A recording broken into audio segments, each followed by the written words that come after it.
designed by data scientists to tens of thousands of teams. And then they would get rid of the questions that don't predict an outcome. And you guys are familiar with Gallup's Q12. I think you guys do that. That was the first output that Marcus created, actually. And it was designed to help you. Let me ask you 100 questions to tens of thousands of teams, and if there's a question like, work-life balance is very important to me, that sounds like a good question to measure somebody's engagement. The problem is, think about that for a second. If you ask that to the top team and the bottom team, they answer it the exact same way. It doesn't predict anything. And that's one of the things that sometimes organizations fall into the trap of. Asking questions that feel like they're measuring something, but they're not actually predicting the outcomes we care about. So this is what we did. We've been doing that 30, 35 years, asking questions. And we came up in today, 2019, and 2020, we might evolve it a little bit further, because research is always iterative, but we were actually able to come up with what we believe are the 8 questions that best represent the dynamics that exist on a team that is going to be high performing, frankly low performing. So I'll share those with you real quick. So the first question that we came up with, and you guys might find these to be very familiar, I'm really enthusiastic about the mission of my company. Second, at work I clearly understand what is expected of me, and what this seems to be able to get to is the fact that on a really good high performing team, we have this shared sense of purpose. That's very important to us as humans. The next question is, I have a chance to use my strengths at work every day, and in my team I'm surrounded by people who share my values. This seems to tap into a shared sense of excellence that we all have and that we need to feel like we have in common. I know I'll be recognized for excellent work, and my teammates have my back. This really speaks to whether there's a sense of support inside of my team. And then the last 2 are, in my work I'm always challenged to grow. I pressed the wrong button. And I have great confidence in my company's future. And that measures the future. What is our perception or optimism for the future? Now, when you look at these questions, it's interesting in a variety of different ways. If you look at the way that they were constructed, they were designed to elicit a response. There's a 5-point scale. We want you to respond, which is why you see things like, I am always challenged to grow. The word like every day at work, not some days, but every day do I have an opportunity to use my strengths. So we want to elicit that type of response to create range. The next thing that we found, which is super fascinating, I know Greg, this is for leadership geeks like us, is fascinating, is that leadership theory is not bad. It doesn't mean that leadership theory is nonsense or is just made up. This actually proves it out by studying the way that human beings interact at work and what they look like when they thrive. It ties back to a lot of the theories that we've all studied. As an example, when we look at the best leaders, they happen to pull, I like to refer to them as 3 levers of leadership. There's things that they tend to do really well to create an environment that produces this output. This is just a way of us measuring that intangible output that's really hard for us to be able to measure. And this is what we find. And if you look at these questions, there's also another pattern that you may or may not have noticed. If you split them down the middle, you'll notice something really interesting. All the questions on the left refer to the we. It is a sense that I am part of something bigger than myself. How do leaders create an environment where you feel like you're a part of something bigger than yourself, a community or a team? So 2 of the levers refer to that practice. And I'm going to share, I'll give you all 3 actually. The first one is express values. What do we tell the world is important to us? When you look at a leader, when you look at an organization, what is it that we're telling the world matters to us right now? That is super critical. The next thing is, what heroes do we pick and what stories do we tell about what we value? Those are the 2 that really help us create a sense of community. And then the last one, which I'll go into later, is rituals. What are the rituals that we do as an organization? It could be on a team, it could be at the organizational level. What are the things that this is just what we do? This is how we operate. This is how work, specifically excellent work, is done. So let me give you guys some examples of what I've seen, what we've observed, what good looks like, not because this is how you should do it or anybody should do it, but this is how they were able to do it to great effect. There's one that always comes to mind whenever you think about express values, and that is this gentleman, Steve Jobs. He's really well known for many, many things, but there was one practice that he used to always do, if you guys recall, when he launched a new product. What a lot of people forget, or just are not aware of, is that when they started doing this, it wasn't for the media, it wasn't for the analysts, he did this for the employees. He wanted to create a sense of pride and unity in look at the beautiful thing we just created. And if you're a fan of Apple, I guess I'm a fan, I have all their stuff. But if you look at it, there was this one thing that they always prioritized above everything else, and it was beauty. They valued beauty. If you look at their thing, their catchphrase, and it's something along the lines of, we strive to create lickable technology. That's not my accent, it's actually lickable, not likable. Lickable technology. We want something so beautiful that you can't help but just lick it. Crazy, right? But everybody at Apple bought into this. They had a saying, it is not done until it's perfect. It has to be perfect before we're done. Whether you agree or you're a fan of that, that is something that made everybody come together and say, you know what? I'm a part of an organization that's changing the world of technology by creating lickable technology. And how does that manifest itself at Apple? Let's look at it for a second. This is their HQ that's about to be inaugurated. It looks like a spaceship just came and landed in the middle of the woods. It's crazy, it's absolutely gorgeous. Now, everybody at Apple understands, and all of the symbols or anything that they see, that is who Apple is. Does that mean that all of us should be trying to fall in behind that concept? Absolutely not. Let's look at another organization, Facebook. Very successful organization, obviously, has impacted the lives of all of us in some way, shape, or another. They have a very different approach. Their saying is move fast and break things. Totally different from Apple. If you came in, if they hired somebody from Apple to come into Facebook and start to put in Apple's mentality, it would break Facebook. How do they express that? How do they show that they truly believe that you should move fast and break things and explore and make mistakes and just go out there? And what they do is that they hire somebody on Wednesday, they go through onboarding on Thursday, and over the weekend they're building code that's going to be deployed to millions of people. Sometimes that causes problems, obviously, right? With all the privacy issues we're having now and some of the bugs that we've all experienced in the past. But it has created a company that has produced outstanding performance on many levels. This is another great example. This is actually a picture from their headquarters. If you walk around the other side, this is what you see. So it's funny, we had a chance there, we've been working with them. We actually been working with them since they had 248 employees. They came to us, now they have over 20,000, to build a culture of high performance. And one of the things, this was a couple of years ago, we were touring their facilities, and we noticed that at all of their conference room doors, there was a sign that said Sun Microsystems. What's good, like that doesn't make any sense. And then the person giving us the tour was telling us, well, that's because this building used to be the Sun Microsystems building.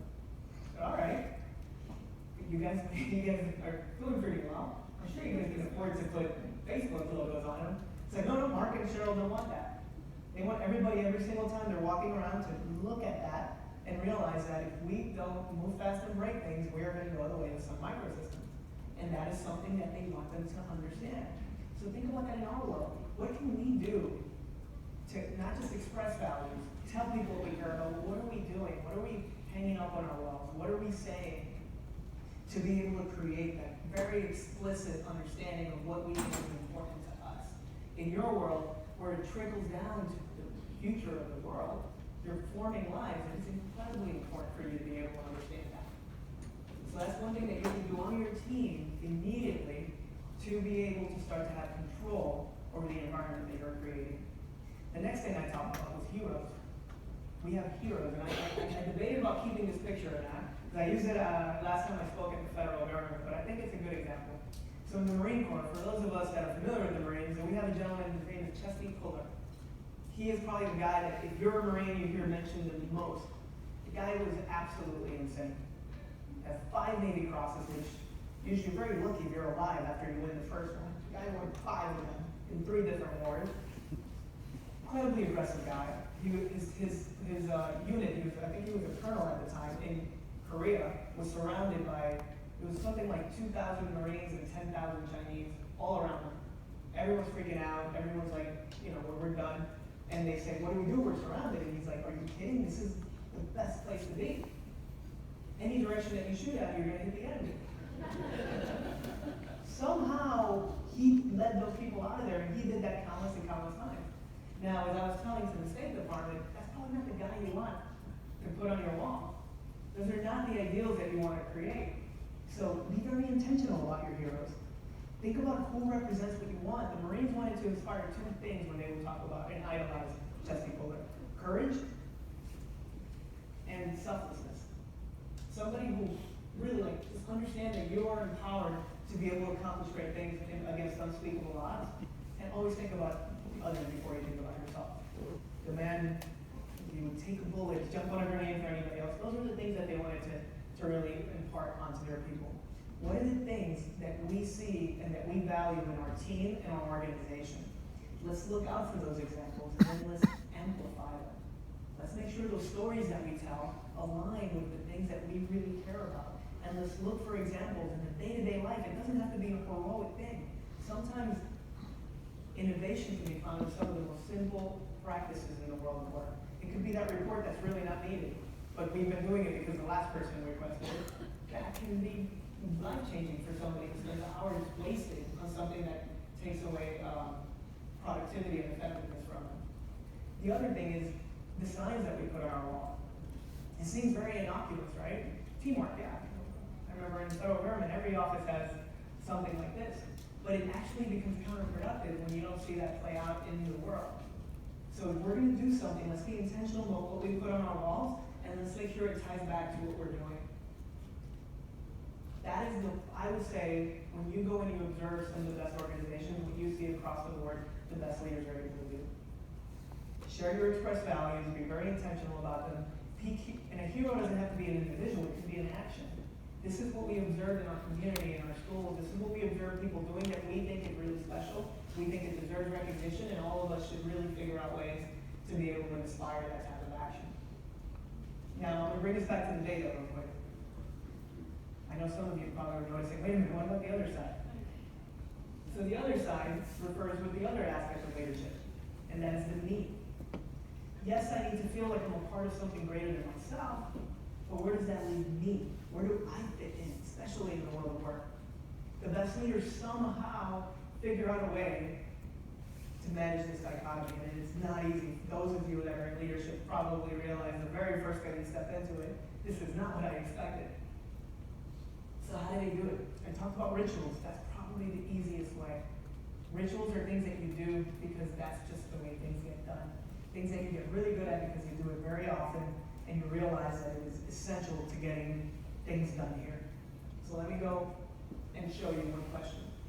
One of the things that we look at when we study these questions is that they don't weigh equally. Some questions actually have bigger impact on outcomes. This happens to be the second question that has the biggest impact. At work, I clearly understand what is expected of me. When you observe leaders that get really high scores on this, that just blow it out of the water, what do they do?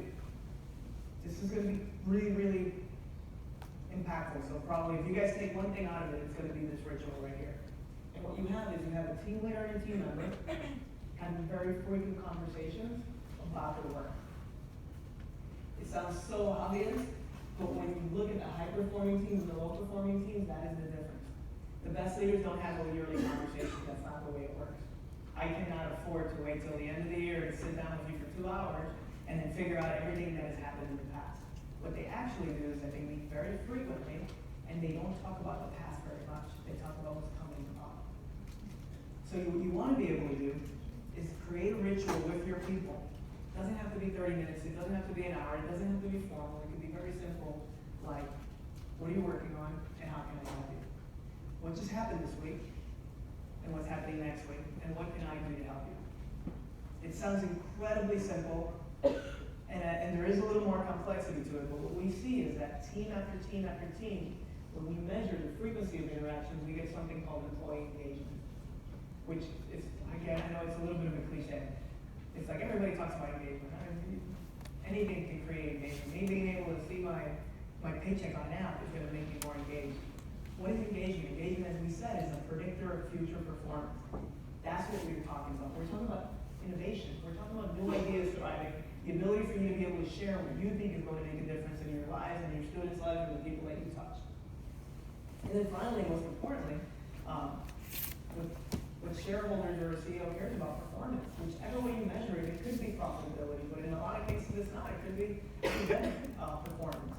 It could be customer satisfaction. It could be, there's many different ways to measure it, but across the board, this simple ritual leads to that. And I'll tell you guys a little bit more about how to do this in a very effective way, but what I thought I would do is share with you some of the data around the DNA of these conversations. So we go in and we study, and we do this all the time, across industries, and we study the responses to these questions. And this is one thing that just came back. We've seen versions of it, but this is probably the most complete. Frequency of connection has an immediate impact on the engagement of someone. And I'll just give you guys one other little geeky data thing. You see our numbers? When we measure engagement, we measure something called full engagement. So instead of measuring, when you think about high engagement in our company has 95%, 93%, that's a typical measure. That's usually taking 4s and 5s into consideration. So if you said, am I enthusiastic about the company and I said 4, you're highly engaged. We don't consider that, because what we did is that when you go and you follow people after they respond to a 4, it turns out that a 4 behaves more like a 3, not like a 5. A 5 is totally different. When I say I strongly agree with one of these questions, I am the one waking up in the morning and singing Taylor Swift at the top of my lungs on the way to the car. I didn't mean to call you out right there. That's what a 5 means. That's what we want, because what we want is we want that person that is going to come in and produce extremely, extremely impactful results. And it doesn't mean that everybody's going to have that, because that's unrealistic. But if we can impact that number, that puts a much higher bar for us, but it also informs us. So when we're looking at this, and you look at the responses, this is what we see. Frequency trumps quality. That is going to be, there's going to be an article coming out next month.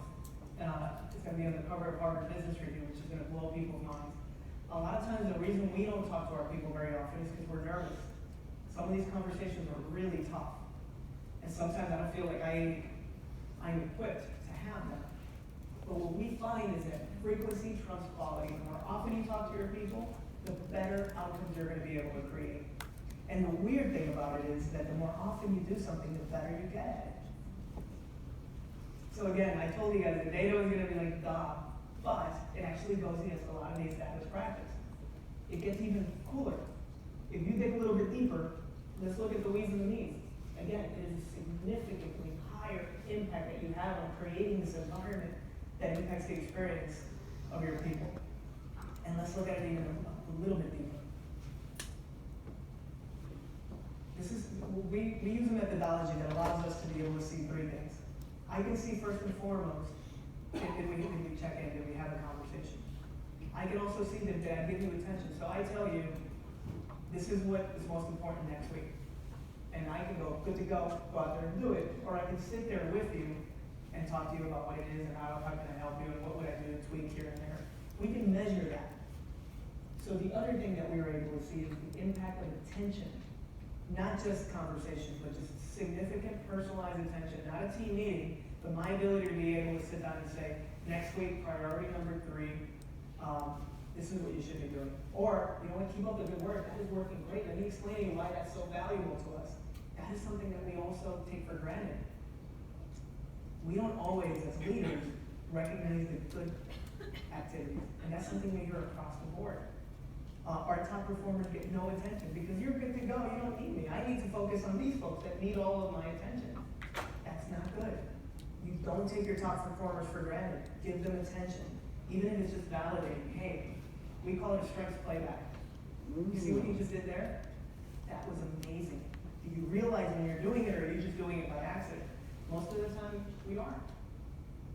And that kind of leads into the next thing. There's actually one question here, and I know I won't shock anybody in this room, that actually has the highest predictive validity. It has the biggest impact on whether somebody creates a highly performing team or not. And it's this question right here. The funny thing about that question is that it doesn't matter what country you ask it. It's the only question that you can go to Japan, Germany, Mexico, and all of them are going to have it be the #1 question that correlates to performance. So it's wildly important. There's studies out there that you guys might have seen where they correlate just that one question to business outcomes, and it dramatically improves it. Whatever it is that you're measuring. Yet, this question has been asked for 30 years. At work, do I have a chance to use my strengths every day? And the number has consistently been around 20%. Why? The really good question is why? I think there's two reasons. Part of it is a misinterpretation of the question, frankly. A lot of us feel like, first of all, what is a strength? We all take for granted, we know what a strength is, but the number, and I'm not going to put anybody on the spot even though I'm tempted to, but the number one answer that we get is an activity that I'd like to do, or activity that I'm good at. Those are the things that people immediately think of when they think of a strength, right? It turns out that that's not what strength is. Strength is an activity that makes me feel strong, which I happen to do very well. It sounds like, oh, that's nuance and semantics, but it's really important. Because what happens if I really like doing an activity, I do it and it makes me feel strong, but I'm not good at it. That's a hobby. It's me playing golf. I feel strong, powerful, I love doing it, but my scorecard does not reflect that feeling. So it's really important for us to understand, first of all, what strength means and then what the question is asking. It's not saying you use your strengths all day, every day at work. It's saying, do I have an opportunity to use them every day? I might not get to use them on Tuesday because Tuesday I was swamped with this project.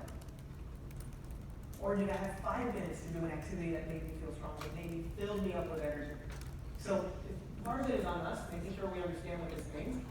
The second part is actually due to society and the way that we're kind of designed, which is why I always get really excited about talking to folks like you that have an impact on people that are growing. And it's because we live in a world of myths.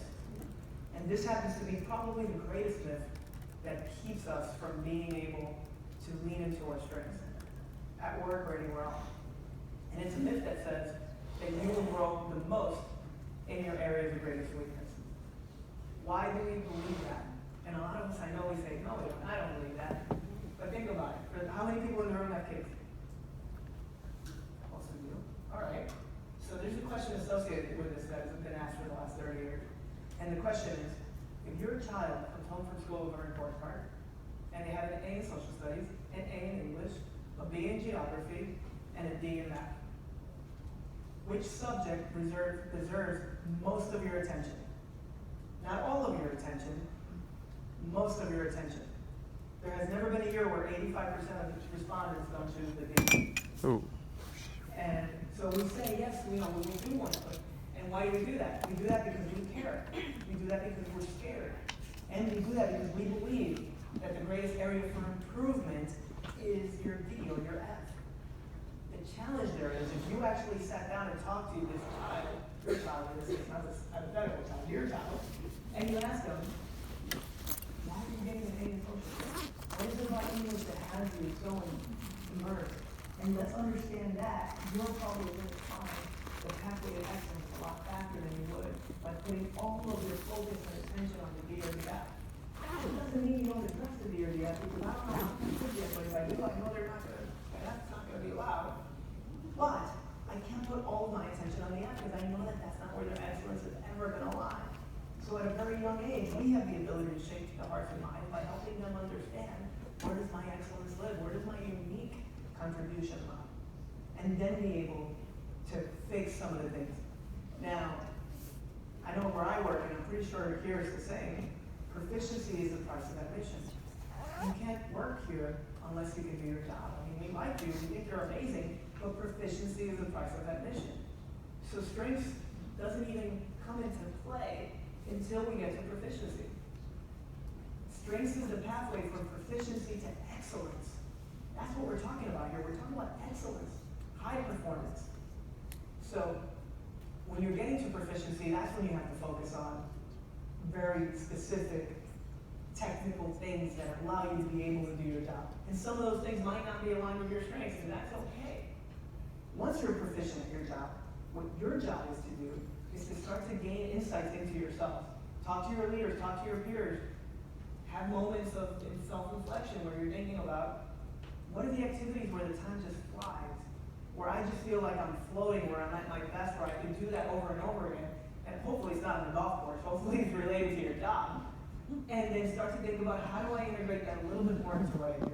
It doesn't mean that it becomes the totality of my job, but that I'm weaving some of these things into my job, and then how am I finding the same things in the people that report to me?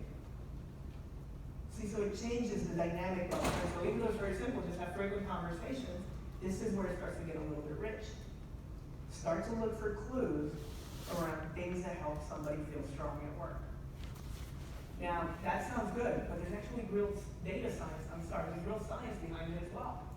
One of the reasons why this myth has perpetuated is because of the way we're wired. Through thousands and thousands of years as we were developing, we were taught by nature to watch out for threats. If I don't see the snake in the grass, I am going to die. We have to watch for threats. So that's why we constantly are looking for weaknesses to be able to mitigate. If we don't mitigate them, we're going to be in trouble. So the reality is this. When you actually study people's brains, and they hook up, there's a gentleman named David Locke who's done a lot of research around this. And what they do is that they hook up your brain and they ask you a series of questions. And they're trying to figure out how you respond. And one of the things that they found was that we will grow new synapses in our brain where pre-existing synapses already exist. So think about a baseball player who's a pitcher. They're going to grow more in the areas where they're already strong. If you take somebody who doesn't have that, they're not going to develop that. Or if they will develop in a much weaker way. So this is what I'm asking you to look internally within yourselves and to look at the people around you. What you're trying to find is the areas where they have already a predisposition to be strong. And that's where you're going to find exponential development. Now, there's an experiment I thought I'd share with you guys because I thought you might appreciate it, you guys being in academia. And, actually, before I do that, I wanted to address something. This is one of the later inclusions I did. I know you guys work with a lot of young people, and there's this whole stigma around millennials in the workplace and how they're terrible workers, and they're so entitled. They think they're the center of the universe and they're the greatest thing that ever happened. Look at how amazing I am. Look at my Instagram. Look at my Snapchat. Look at my Facebook. One of the things, so you might think, well, this is going away. Self-confidence that millennials have is going to walk into the workplace and they're going to say, these are my strengths. Gosh darn it. And I want you to understand them and teach me how to use them. So this is what we did. We went and we asked millennials. We've been doing, now they're millennials, back before that they were Gen Xers, and we've been doing this for a long time. And we would ask them a question. Where do you think you have the biggest opportunity for growth? In your strengths and your weaknesses. And how would this impact your success in life? And this is what we found. This is the highest that it's ever been. 69% of 18 to 25-year-olds think that their success lies in mitigating their weaknesses and ignoring their strengths. Why would it be getting worse, given the fact that we do have Facebook and we do have Instagram and we do have this entitled society? It is very different for you to be able to say, come look at me, or look at how special my world is, but do I really believe that? We talk a lot about the facade that we put on our lives. What we need to start to be able to inculcate is that understanding in what is the strength for me, how does it manifest itself for me, and then how do I make it useful? Now, I was told you guys are very data focused and you guys really care about research, so I figured I'd share with you guys a study that you might resonate with. This was done at the University of Nebraska. And it's innocuous, so it has low stakes, so that nobody can get too passionate about it, but it was interesting. What they did is that they put a group of people through a speed reading class. And at the speed reading class, they did a pre-test and a post-test. And what they wanted to know is, coming in, how fast can you read? And then what they did is that they broke them into two different groups. Slow readers and fast readers. But they all went through the same class.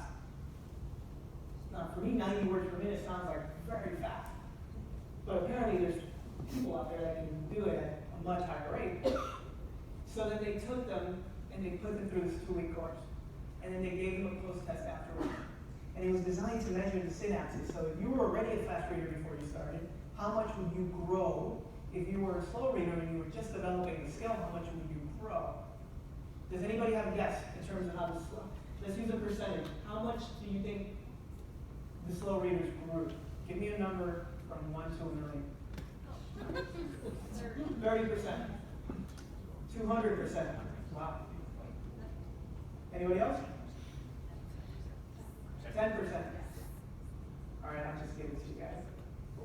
It was a 67% increase. Now, I know I'm throwing a curveball at you guys because you can get better at your weaknesses. I'm not saying you can't. And sometimes, to be proficient, we have to operate in areas where we're not comfortable or we're not passionate about. So you do have to dedicate time. What I am talking about is where is your priority lie?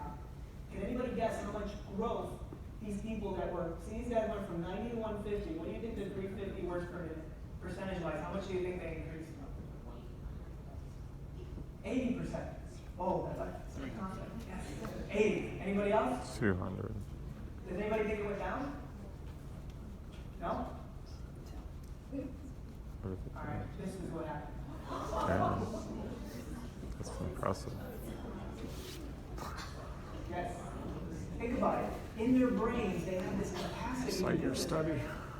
It is exponentially the amount of growth that you can get when you're operating in the area where you're strong. This is why it's so important for you to know. I need to know what are my areas of strength. If I don't know that, then how am I going to have my company take responsibility for that, or my leader?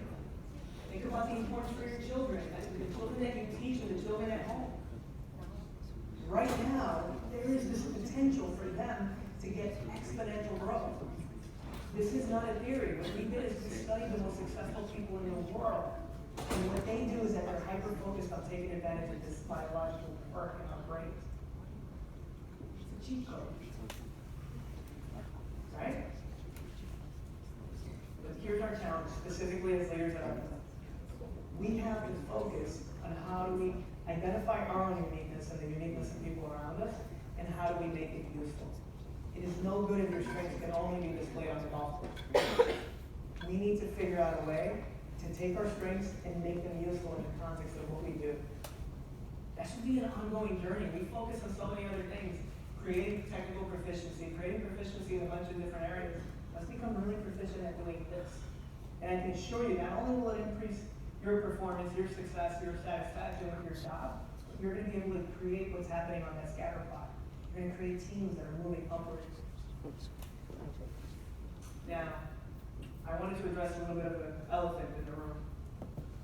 If I do this, and if I find out, if I go out and I study the best leaders, and all of the leaders look different, why do we have these competency models that tell me this is what a leader has? So what I wanted to be able to share with you guys is a dichotomy. First of all, these are inherently useful in the sense of this is what we should all aspire to obtain. I should be able to do this. These are things that matter. Respect, transparency, accountability. These are aspirational things that we should all remember. What is important to us? We're expressing what's important to us and what we do. What gets really scary is when it turns into something like this. And I actually stole this from one of our federal agencies. I won't tell you guys which one it was, but this is a real one. It gets overwhelming. That person does not exist. That human being will never exist. So what we need to be able to do is be able to balance the two. Aspirationally, what things do I care about, what does my organization care about, what does my profession care about, actually aspire to be, but be able to find the 85 importance things. in the outcome. Figure out how do I find my Some own of which way to be cost able to cancel. accomplish that. Now, tying it all back to the rituals, at the end of the day, frequency trumps quality. Let's frequent, strengths-based conversations. Who are you? I have to understand who you are, how you're made up, how you show up, and then let me help you get the work done. What does priority 2 look like? Priority 3 look like? And it has to be focused on the future. If we are going to go back and figure out ways to do this 5 minutes, 10 minutes, 15 minutes from our people, it is going to make a tremendous impact. Not just in our ability to lead better, but on the impact of the people that we work with. I want to end on something before I answer questions. This is an exercise, so if you guys have paper in front of you, I encourage you to take out a pen. And this is something called the board of directors. You're all familiar with what a board of directors does, right? So board of directors is a group of people that are usually, they support, you guys have a board of directors. Every organization, small or large, has a board of directors. These are people that are tasked with helping guide the organization, give you advice, look out for your best interests. Sometimes we don't realize that, but each and every one of us has a board of directors. Think about your board of directors, in your life, personal or professional. Who do you have in your world that is invested in your success, constantly supporting you, and providing the input that you It's the need youngest to one. be able to grow and develop and be successful? So take a couple of minutes to sit down, draw a circle on a piece of paper, and think about who sits on your board of directors. This is something that I know I did before I discovered this, take for granted, and it's something that's critically important when we start to kind of articulate. Think about all the different people, again, personal, professional, go back as far as you want.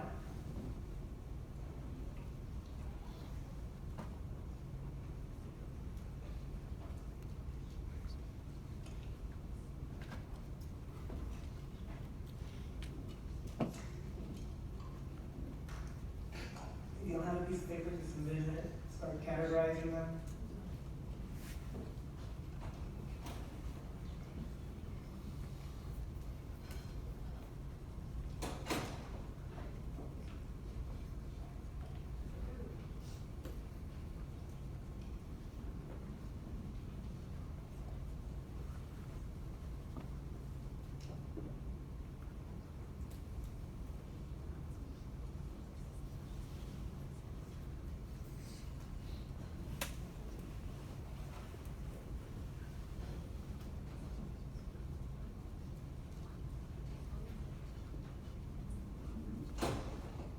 Give you guys one more minute.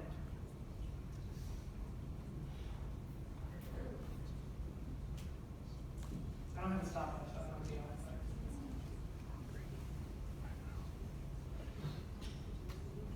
All right, so now, 30 seconds.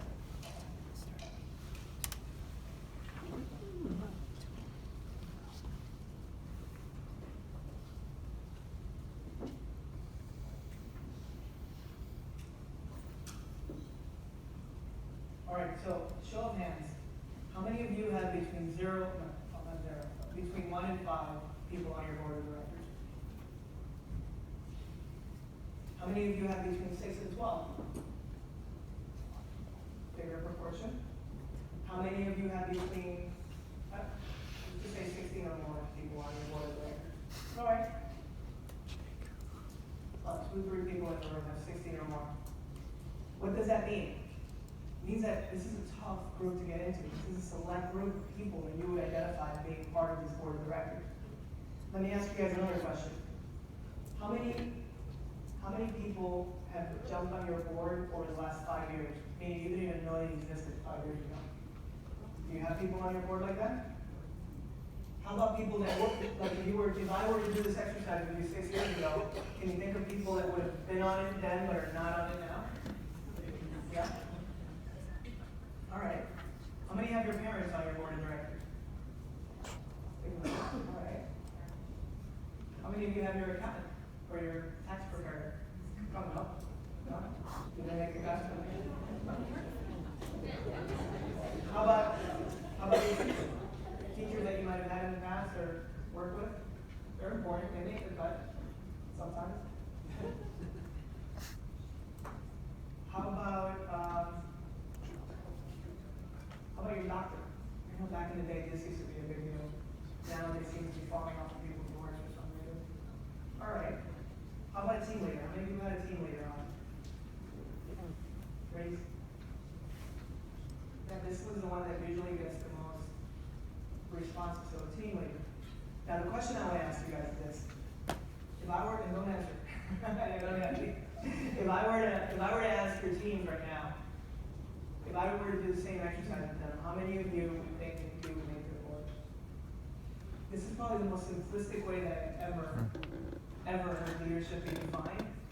But one of the things that we should strive to do when we walk out and try to be leaders in the world is try to get on people's boards.